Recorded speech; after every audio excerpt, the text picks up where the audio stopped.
Long ago there lived a very famous blacksmith. He made a living selling the metals he forged himself. One day, he was fortunate enough to supply his goods to the Cairo kingdom. This event of endless war was his opportunity to rise in status. Once the war ended, he was granted the title of Baron for his contribution towards Cairo kingdom. He became the lord of this land. And this story is about his eldest son, Roman Dmitri, sitting on ground asking an old man about this land and its past. The man with a big mustache wonders why he wanted to hear this old story again. Turns out a few hours ago, Roman Dmitri, the eldest son of the House Dmitri, asked the mustache man if he is the son of House Dmitri. And if the world of Murim doesn't exist, the mustache man nods in affirmation. He knows that Roman is not the smartest guy, but this was a first, and wonders if he is high on drugs, which is all the rage right now among the young aristocrats recently. He then tells Roman that today is the day his fiancée, Lady Lawrence, will be visiting. Despite being the oldest, he has wasted all his 25 years of life. He is otherwise known as the dim-witted Dmitri. He tells Roman that Lady Lawrence is someone who puts great emphasis on dignity and etiquette, so he should get ready quick. In reply, Roman says that he has something more important to do and tells the mustache man to take him to the eldest man of this land. The guy beside Roman is shocked, and Roman continues that rather than meeting this lady, he needs to know how he will be living his life in this world. Back to present, the old man tells him everything he knows, and Roman thanks him and says he will be compensated for his time. His real name is Jung-Heek Baek. He lived as a fierce warrior to achieve his goals peacefully and accepted death. But for whatever reason, he has awoken in the body of Roman Dmitri. He wonders if he has been sent on a mission by the heavens, or is this a punishment for rejecting his ascension? Roman's train of thought is broken by a loud thud noise outside. A village boy is getting beaten by a bunch of bullies. The strike was so hard that blood starts dripping from his forehead. They gang up on the little boy and start beating him hard. The mustache guy made his way through. Roman's retainer recognizes a tattoo on the hand of one of the goons as the tattoo of Bloodfang's gang. Soon after, Roman appears beside his retainer and asks him what is going on. The mustache man tells him it's the Bloodfang's gang. They are a crime organization that lends out loans with high interest rates. They have been terrorizing not only the land of Dmitri, but neighboring territories as well. And it seems that young man owes money to the Bloodfangs. He suggests to Roman that they should turn a blind eye to it. It won't do them any good getting caught up with them. But when he sees towards where Roman, his lord, was standing, he was nowhere to be seen. He goes to the goons and tells them to stop. The goons laugh and says that this idiot must think he's something just because he is an aristocrat, and he should mind his own business. Roman's retainer panics a bit and says they should go. The Bloodfangs are cruel men. Roman just ignores him and says that he still doesn't understand the laws of this land, and tells his retainer to explain them to him. Who has broken the law in this situation, and what is the appropriate punishment for this crime? The retainer is shocked and gulps hard, and says that the young man hasn't repaid his debts. It is just for him to be punished, however. The Bloodfangs have no right to take his punishment into their own hands, and more than anything, they have insulted a member of the House Dmitri, and that is a serious crime that not even their own lives could absolve them of. According to the laws of their land, they are deemed worthy for execution. Bloodfang's goons turns their attention towards Roman's retainer with killing intent, and the retainer in turn closes his eyes in fear. Roman says that they have broken the laws of this land. He then grabs a stick laying nearby, and then continues that as the eldest son of the Lord, this land, Baron Romero Dmitri, he will be punishing them. The goon says that considering he is just some rich aristocrat's son, he doesn't know how this world works yet, and he is going to teach him. Roman knows they are complete garbage, and if this is how they are going to talk to the lord of this land, he can already tell what kind of awful people they already are. Roman starts rushing towards them. The goons get shocked for a second, then they get composed again.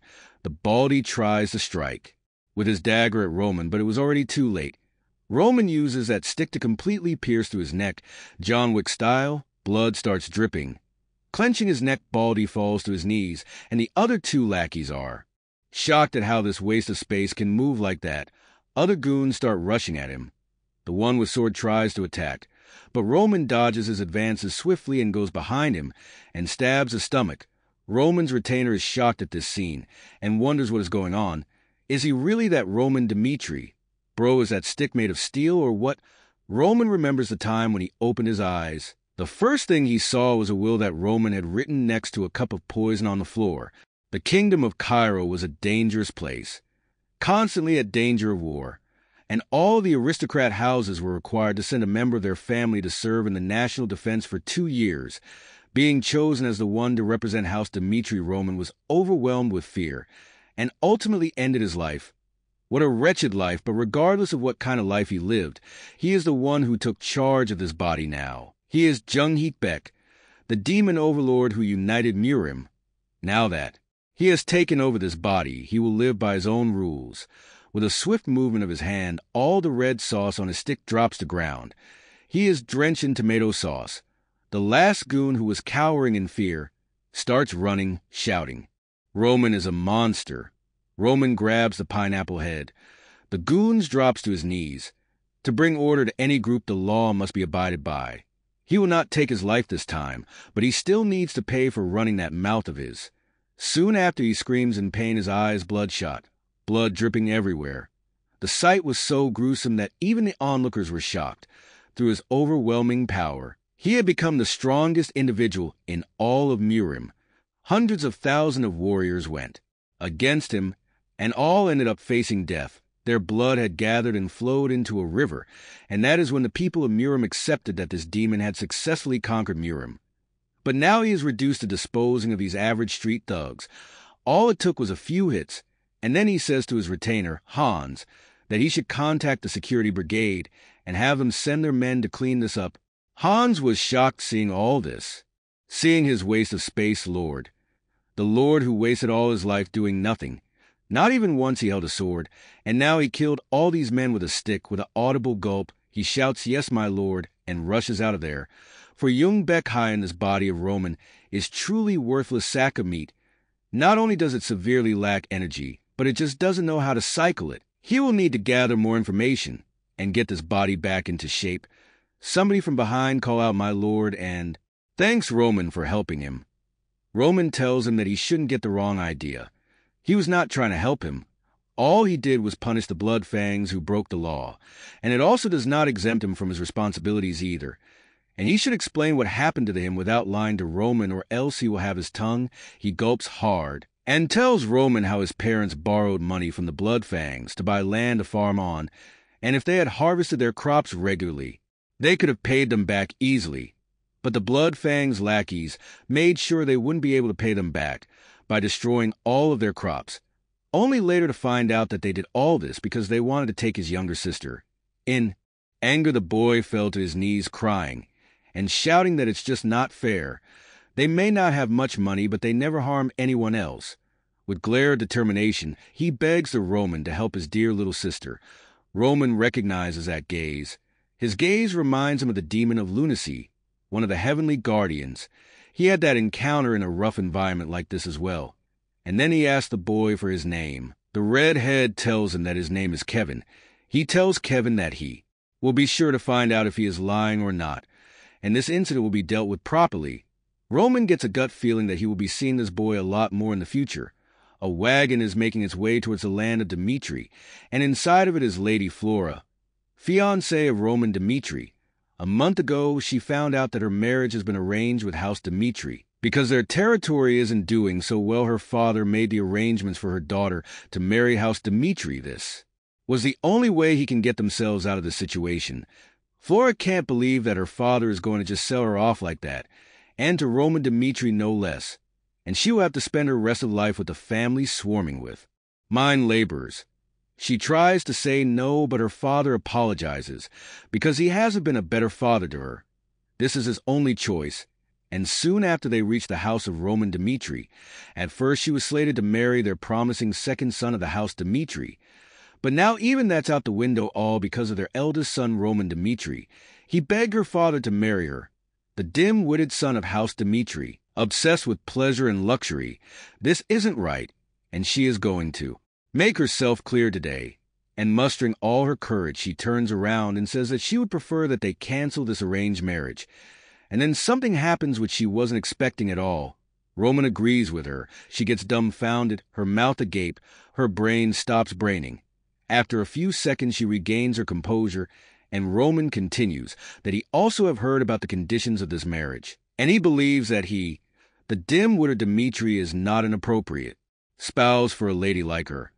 And that is why he also believes that they should cancel this marriage. She wonders what is wrong with him, and if he is serious right now. Roman states that he must report this important news to his father right away. Flora stops him and says she heard that he was desperate to marry her, and she does not understand why he would suddenly want to break off this marriage. Then would she like to get married to him? Roman asks. She shakes her head, and Roman continues that they should not waste any more of their time, now that they both agree that this marriage should be canceled. And to not sully her name, he will take full responsibility for the cancellation of their marriage. He is already known as the dim-witted Dmitri. Adding engagement breaker to his list of nicknames won't be such a big problem. She wonders what's wrong with him, and if he is really the dim-witted Dmitri she heard about. Roman tells his father about the marriage, and his father gets furious, demanding answers from Roman. Roman says it is correct, and he already has discussed it with Lady Lawrence. His father yells at him and says despite people calling him dim-witted Dmitri, he did his best as a father to ensure that has the best life. Joining forces with House Lawrence was the perfect opportunity for them to strengthen their position as aristocrats. How he whined about wanting to get married to a beautiful aristocrat lady. He set all this up for him, and he can't even do that. Roman apologizes to his father, and in anger his father grabs a cup nearby and throws at Roman, which lands at his head. If it gone through with this, his father was even willing to pull some strings to get him out of his mandatory soldier service. But now it looks like he is headed straight to the battlefield in 6 months. Does he have anything to say for himself? Roman replies he does not. And his father continues that he also heard about what happened with the Bloodfangs. And if they decide to come for Roman, even he won't be able to do anything for him. He can't even fulfill his duties as a son, so now he is on his own to solve his own problems. He won't be helping him this time. His father thinks that now he will be begging for his forgiveness right about now, but what happens next shocks him. Yes, father, I will deal with this myself. His father stands up out of his chair shouting. What? Roman continues that he was the one who caused all this, so it's only right that he deals with it himself, and he will only return once he has solved this issue. When Roman exits his father's office, Flora was still there, listening to their conversation. She asks if he is really going to deal with Bloodfang. They won't hesitate to terrorize him. Even if he is an aristocrat, if they think he is a threat, they will take their revenge on him. After getting no reply from Roman, she tries to stop him by getting in front of him. Just be honest. Go back to your father and ask for assistance. He turns around and says that she is quite the nosy one, and continues by saying that he knows exactly what she is thinking. She didn't expect in her wildest dreams that it would be him who tried to cancel this engagement, but now that he have told her he will take full responsibility for the matter, she is nervous. She tries to say something, but he cuts her off and continues that she was the one who mentioned breaking off their engagement the moment they met, so she has no say in the matter whatsoever. Now they are complete strangers to each other, so she should leave him alone to deal with his matters. He told her that he would take full responsibility because it would be far easier for him to reject future marriage proposals if he is known for breaking engagements. And on top of that, he would prefer to never meet her again in the darkness of night. Baron Dmitri was drinking heavily. His wife tells him to stop, so he tells her that he got violent with Roman again. Back when they were commoners, Roman took a lot of beating from him.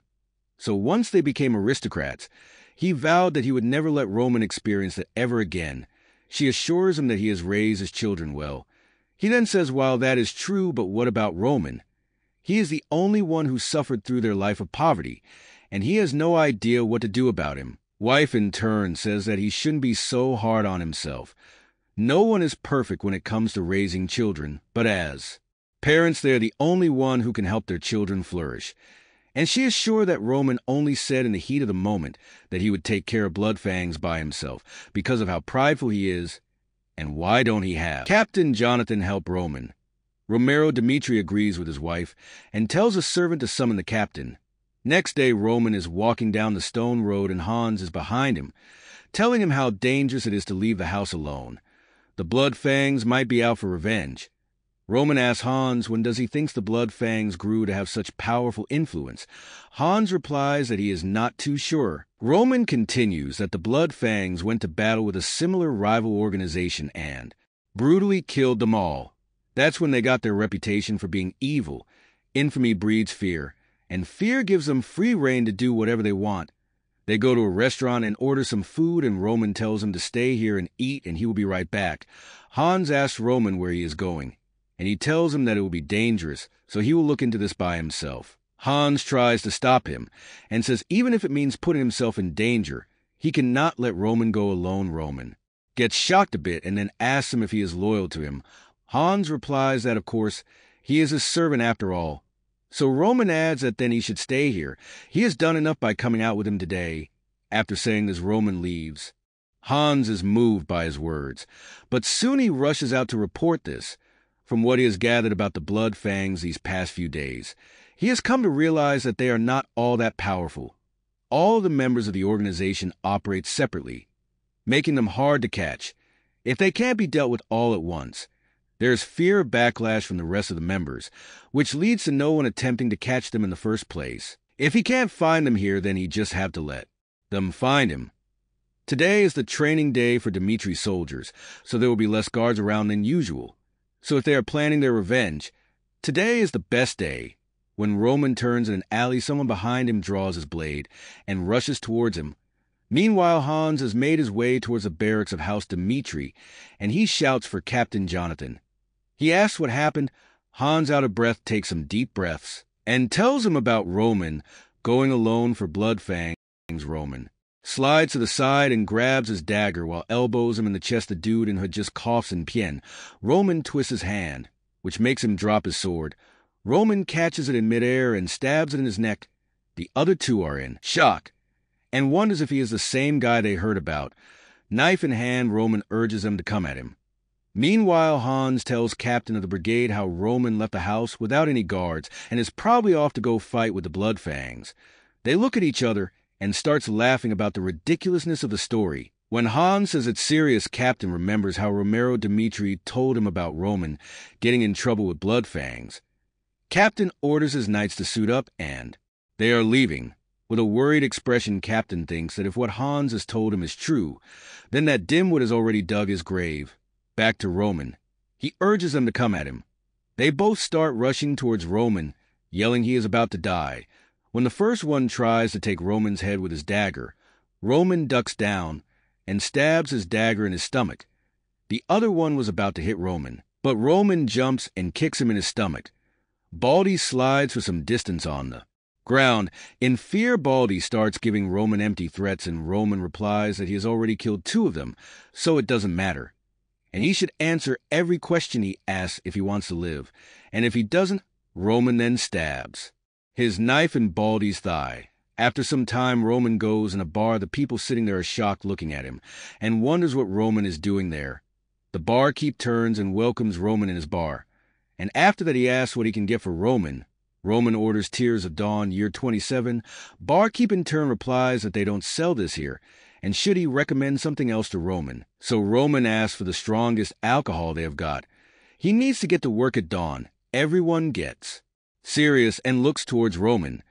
Turns out Tears of Dawn, strong alcohol, working at dawn. These three phases were code words for the members of the Blood Fangs. The barkeep picks up his weapon from under the table and orders every one of them to kill Roman. Roman hits the bartender in the face, taking him out in one punch. Everyone present is surprised by his technique and readies themselves for the combat. Someone falls out of the bar, breaking the door, and the peasants start running, shouting for security brigade. Roman hits one on the neck and grabs other by the neck. Others wonder how this is possible. How dim-witted Dimitri can do something like this. How can he take down three of their men in a flash? Is he actually the dim-witted Dimitri they have heard so much about? But for Roman it was easy, as the strongest divine being in all of the Murim. He can amplify his energy with just a breath. Even if it's just for a bit, he can use his divine powers to strengthen Roman's body. although this doesn't even reach a fraction of his true power. To Roman, these thugs are nothing but a mere inconvenience. After a bit, the barkeep wakes up from his slumber, rubbing his nose because of the pain from the punch. Roman starts walking towards him. He questions Roman why he is doing this. For Roman, it was a silly question, considering they were the ones who ambushed him. Now that it's just two of them, Roman has some questions. After some time, the captain with his squad arrives there, and after seeing the gruesome scene, he wonders what happened here.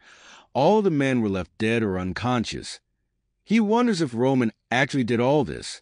Soon after, a soldier reports that one of the survivors on the upper floor is still alive and told him that Roman went off to the land of Lawrence. Captains ask the soldier why he went to Lawrence. The soldier replies that the Blood Fangs base is in Lawrence. An hour ago, the barkeep was sweating hard because of the pain. Roman says that it would be better for both of them if he just talked. He has already lost 2 of his fingers. The bald man tells Roman to get lost. He has nothing to say to him. The Blood Fangs will get revenge on him. Roman smirks and says he enjoys guys like Baldy, the type that does not fear death, the type that keeps their mouth shut through all of the torture.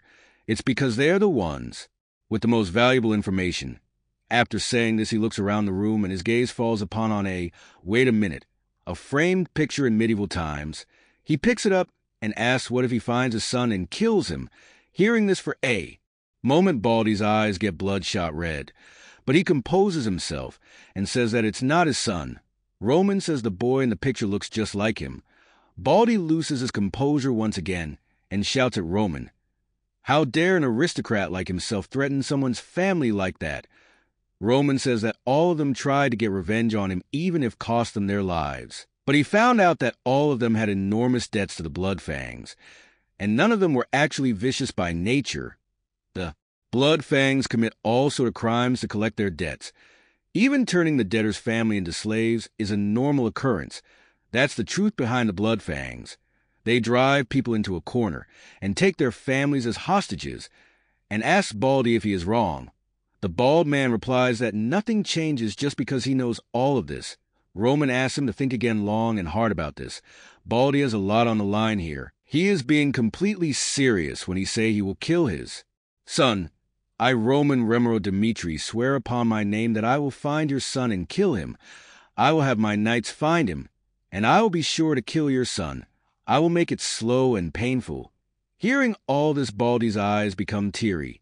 Roman continues that he is a merciful lord, and he will give another chance. Is he going to keep his mouth shut for the Blood Fangs, at the cost of watching his son die at his hands, or is he going to give him the information he needs to take care of the Blood Fangs? The choice is his. At the territory of the Lawrence, in an unknown location, someone reports to the leader of the Blood Fangs that all of the members at the other branch were taken down by Roman. The knights of the House Dimitri are on the move as well. With an annoyed look and frustration building inside of him, the leader slams the side rest of his stone throne and says there's no way that dim-witted Dimitri is that strong, and thinks this must be Dimitri's way of showing off their authority. Roman was even denied enrollment for the Royal Swordsmanship Academy. So how did he took them all? He asked the man where is Roman right now. His lackey replies that he received word that he has left Dimitri and is on its way here. Leader asks if he is alone, and the guy affirms it. He then orders them to gather all their forces here, and he is going to kill Roman before Dimitri knights get here. He will make sure Roman dies a gruesome death, and he will hang his corpse in town for everyone to see. Everyone will fear Blood Fangs once again. At the Lawrence Mansion, a meeting is going on, and all the important figures are gathered there. They have received word that Barco has taken a sizable loan from Gold Bank. The only thing that could mean is that they are preparing for war. It's only a matter of time before conflicts arise, and they need as many knights as they can get to increase their manpower. When they first received documents from Barco, they never imagined that it would escalate to this level. They had no way of seeing that the central government would take Barco's side, and at this rate they may have to give up their land to Barco. But they couldn't do that. It was their fertile land because of which Lawrence grew to its current glory. The document which were stated earlier were a promissory note, a proof that their ancestors used their land as collateral for a loan. There was no way it was real, but the central government had taken Barco's side, stating it's real. They must have bribed them. But regardless of what happens, they cannot give up their land. The other houses around them will rip them to shreds, and it's clear that Barcos have no intentions of compromising. So they must lock their doors and prepare to retaliate. And that's exactly why the Lord of Lawrence had arranged his daughter, Flora, to be married off to the house Dimitri. A surge of happiness takes over them after hearing the name of Dimitris. They are of commoner descent, but they are still well-known millionaire in the East, regardless of what Barco has borrowed in loans. There was no way that it would surpass the wealth of House Dimitri, and that's why the Lord of Lawrence sent his only daughter to marry Roman Dim with Dimitri. It was all for the sake of the land of Lawrence. Outside the meeting room, Flora was pacing left and right, wondering how she will face her father and tell him that this engagement is going to be canceled. While she steeled her resolve, a servant came rushing down the hall. He gives a slight bow to Lady Flora and continues towards the chamber and yells it's bad news. Captain and his men are at the Lawrence domain gate, demanding to open the gate. The man tells them that they should disarm themselves and follow the protocol. In anger, Captain says if anything happens to Lord Roman, he will be coming for them. A servant came running to Captain of Lawrence, telling him he is causing huge uproar at Lawrence Square. Captain gets worried and suspects could it be Roman. Meanwhile, at Lawrence Square, there was a gruesome sight. The boss of Bloodfangs is in bad shape, his eyes swollen from possible beating he got, blood dripping from his eyes and forehead. Some man dragging him by his hair in the square. An hour ago, a lot of men were waiting in a room for dim-witted Dimitri, equipped with swords and daggers. There was no way they could lose against a single man who doesn't even know how to use a sword. Well, that's what the leader of Bloodfangs thought. An expression of horror crept up his face when he saw Roman expertly took care of every man in the room single-handedly. All of his men were on the floor, blood dripping from their bodies, painting the floor red. The leader fell to his knees, only one thought on his mind. He is going to die. Roman walked towards him, the leader yelling in his mind, I don't want to die, don't want to die, I don't want to die now. Back to the present, the Bloodfangs leader was heavily injured from the beating Roman gave, eyes bleeding. Roman dragged him through the plaza and threw him on the stone-cold floor. He begged for mercy, but Roman was having none of it. The leader offered him that he will do anything if he spared him. He will devote his life to Roman if he just let him live. Roman replies it's a little late for that. He has already bared his teeth towards Roman. Then he bashes his head on the stone floor. After that, he turns towards the people present in the plaza and says this is the leader of Bloodfangs.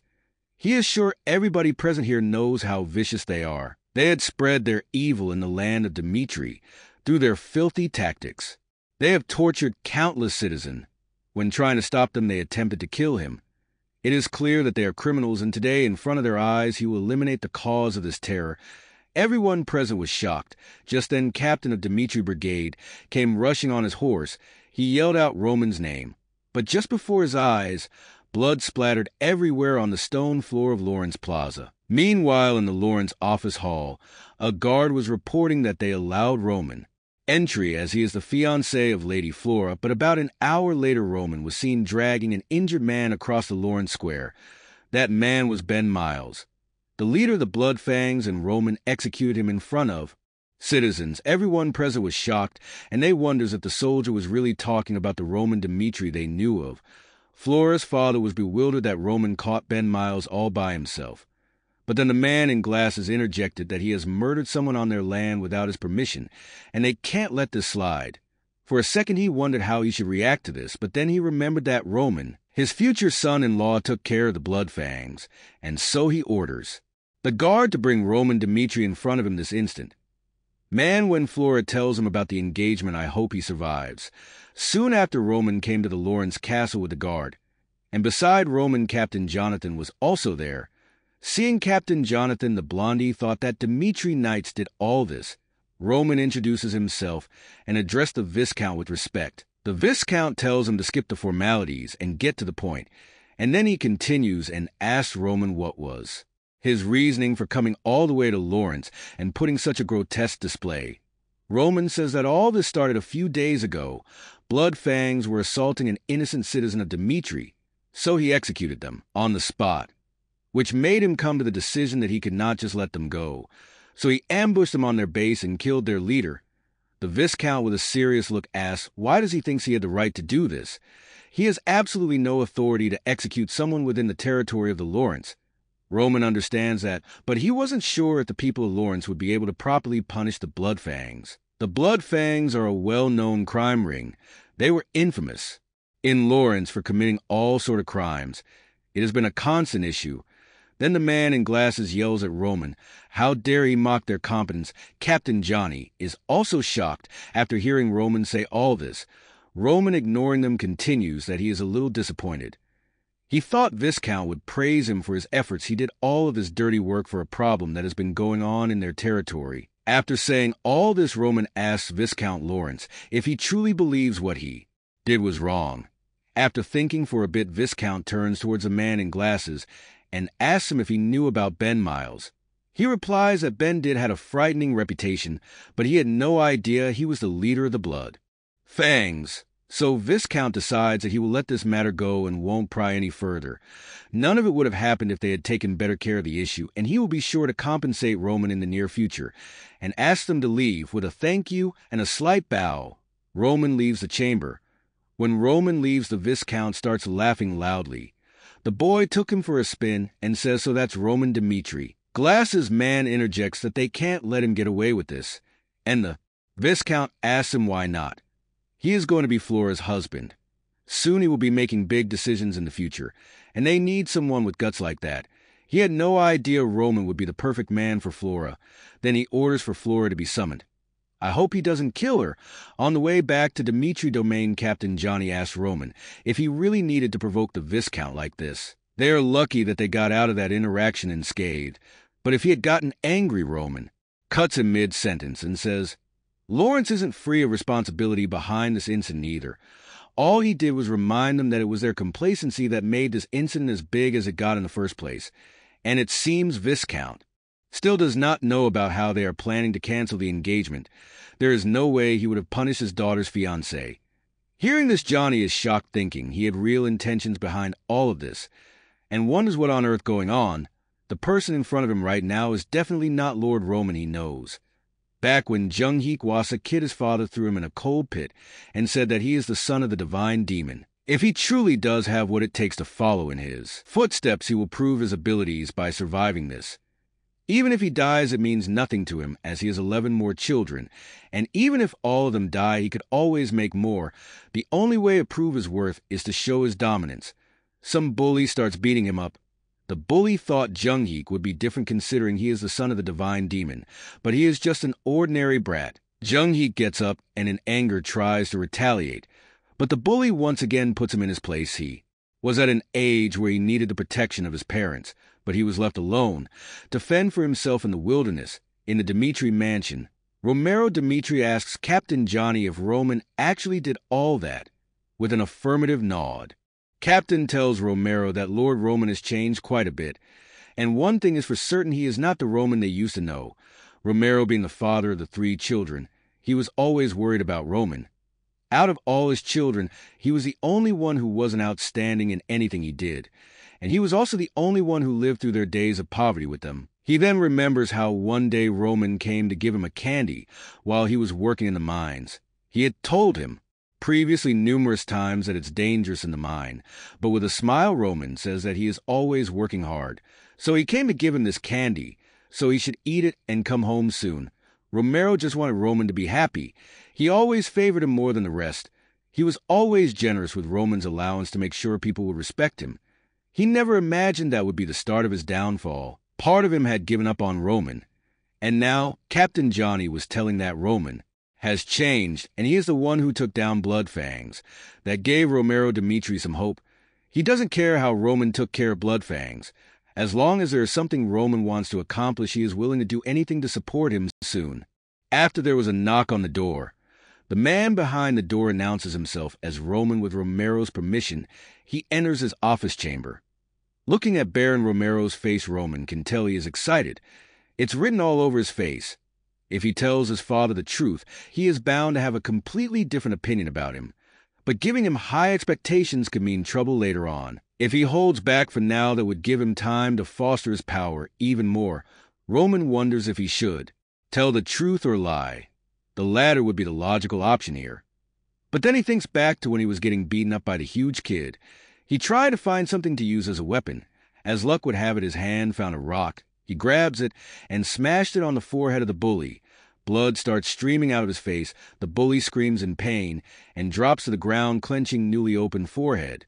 But Jung-Heek does not stop there. He smacks the bully once again, then again, again, until the rock was covered and dripping with blood. Every kid fidgets in fear and shock, an expression of horror on their face. Then he states again that he was young and needed his parents' protection, but he was left here, alone to fend for himself, and in the end he dominated by standing out from the rest.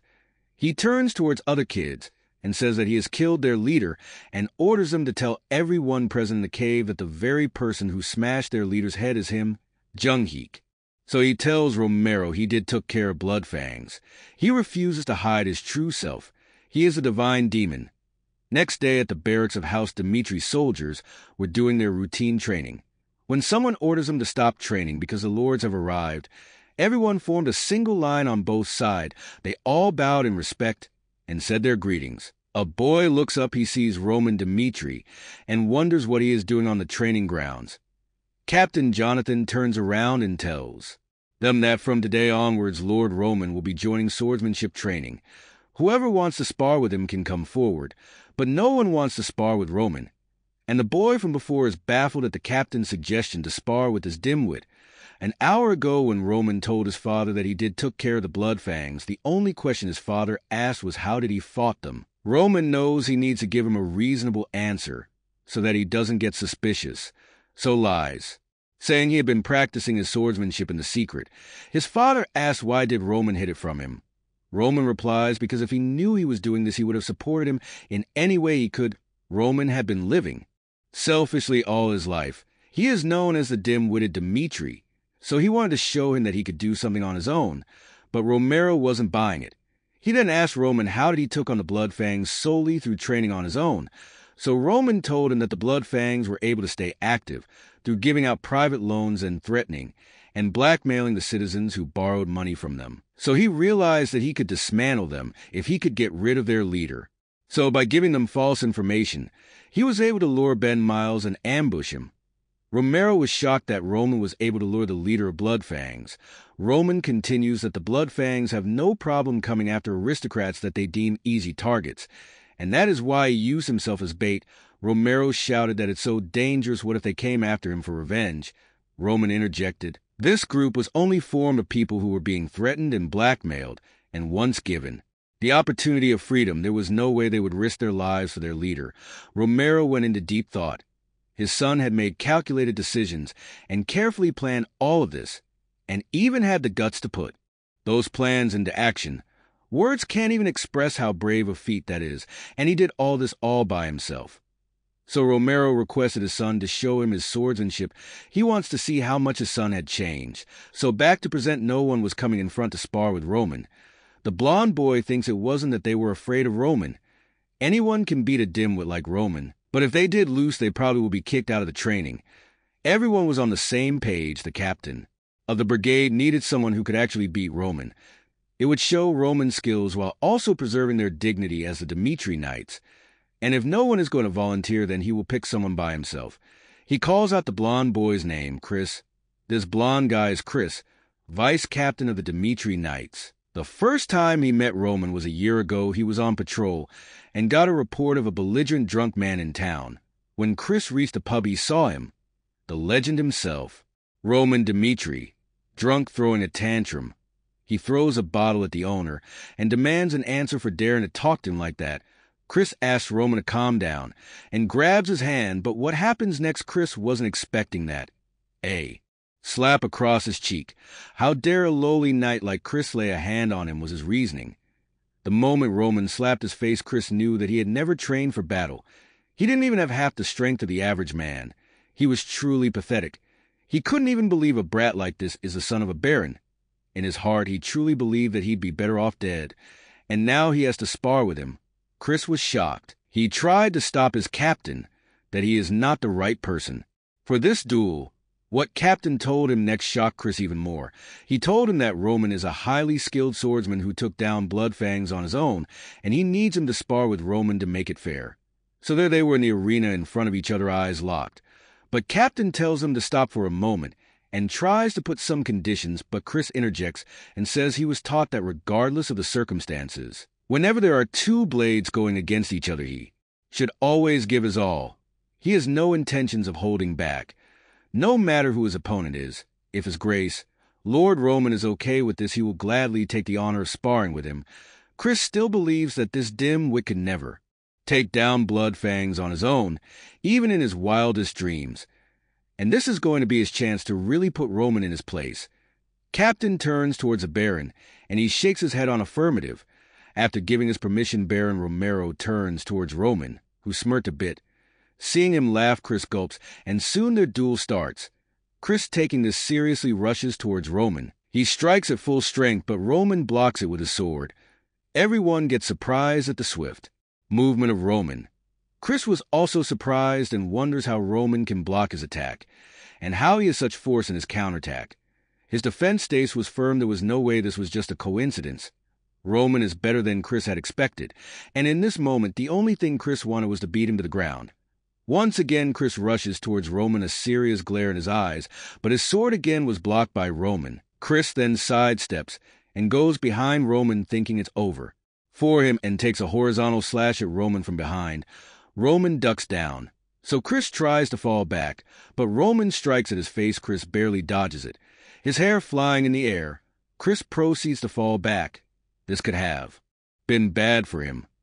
Romero Dimitri is bewildered at the sight of all this, wondering how this is possible. This was bad for Chris. He had no idea Roman was this good. Roman's defense, evasion, and counterattacks were seamless for a moment. Chris wonders if Roman actually did take down the Bloodfangs. He could possibly lose. He doesn't want to lose against this dimwit in front of all these people. Roman states that now he is finally warmed up, and for the first time in this duel, Roman goes for offense. Roman attacks while telling his moves to Chris, the worst insult a swordsman can receive. Chris struggles to defend against Roman, and wonders why Roman is so quick. Roman starts pushing forward, each strike with such force and precision that Chris was getting pushed back. It was hard for Chris to defend against Roman. He needed to find a way for counterattack, but just then a slash came straight towards Chur's sword. It was of such force that his hand flew back, leaving Chris wide open. With that opening, Roman was coming with a full force attack, a downward swing. The swing was so long that Chris couldn't miss this opportunity. As the experienced swordsman, he saw Roman's chest completely defenseless. So he had to go, and Chris readies his sword and went for the stab, but Roman dodges it by stepping to the side, a smile on his face. Chris then realized it was a trap to lure him in, and it was soon going to be game over for Chris. The humiliation he will get by getting defeated by Roman the dim-witted Dimitri. His pride as the vice-captain of Dimitri Knights won't allow it. He can't lose in front of his men. In desperation, Chris activates his level 1 aura sword. Captain Jonathan screams for him to stop, but Chris wasn't listening. His eyes shot red like a madman. He takes a strike at Roman. The strike was so swift that dust particles rose up from the ground. Romero gets worried that his son might have gotten hurt, but no one was expecting what happened next. When the dust settles down, Roman was on his knees. He had dodged Chris's aura sword, and with one strike, Chris flew out of the arena. Everyone was shocked that Roman not only defeated Chris, he also dodged his aura sword. When Chris joined the Knights, he was immediately promoted to the vice-captain. He was the best pupil of the captain. He possessed level 2 aura sword. Just half year in training, he could feel his mana flowing. He was a genius among geniuses. It only took him 2 years to get his level 1 aura sword. Once Chris and Captain Jonathan were practicing together, and at the end of their session, Captain tells them they should stop here for today. But Chris, the determined boy he was, requested to Captain Jonathan that he wants to spar with him one more time.